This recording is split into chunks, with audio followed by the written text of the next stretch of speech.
Recorded Books presents an unabridged recording of Devil's Dream by Madison Smartt Bell, narrated by Scott Sowers.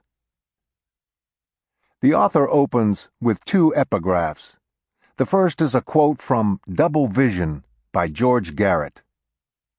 Soldiers do not fight any better because of a good cause or a bad one. The second quote that opens this novel is from a letter to Michele Besso by Albert Einstein. The separation between past, present, and future is only an illusion, although a convincing one. And now, Devil's Dream. Chapter 1. July, 1861.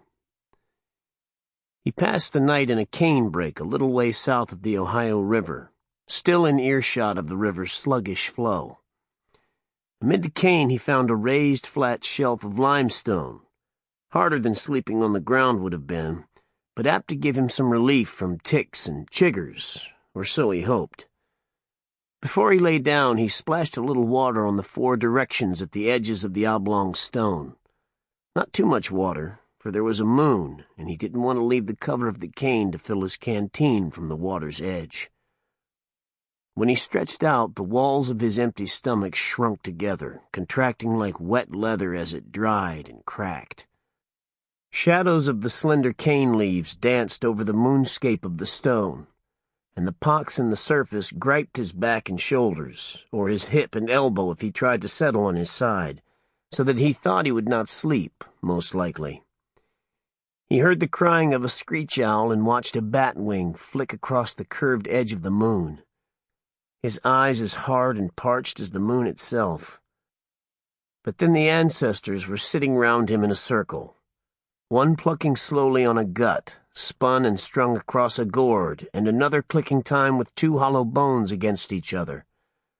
The faces of the old ones were hidden from him in shadow, but what came toward him was the face of a white man, hard-favored with his dark eyes bored deep, dark caverns carved away under his high cheekbones and just above the bristly black of the beard that hid his mouth. This white man had the air of a slave-catcher, he thought, and he didn't like the penetration of his look, and yet when the big pale hand spread across his forehead it was a gentle, almost a healing touch. So he woke up shivering, with no coverlet, only his loose-yoked linsey shirt and knit.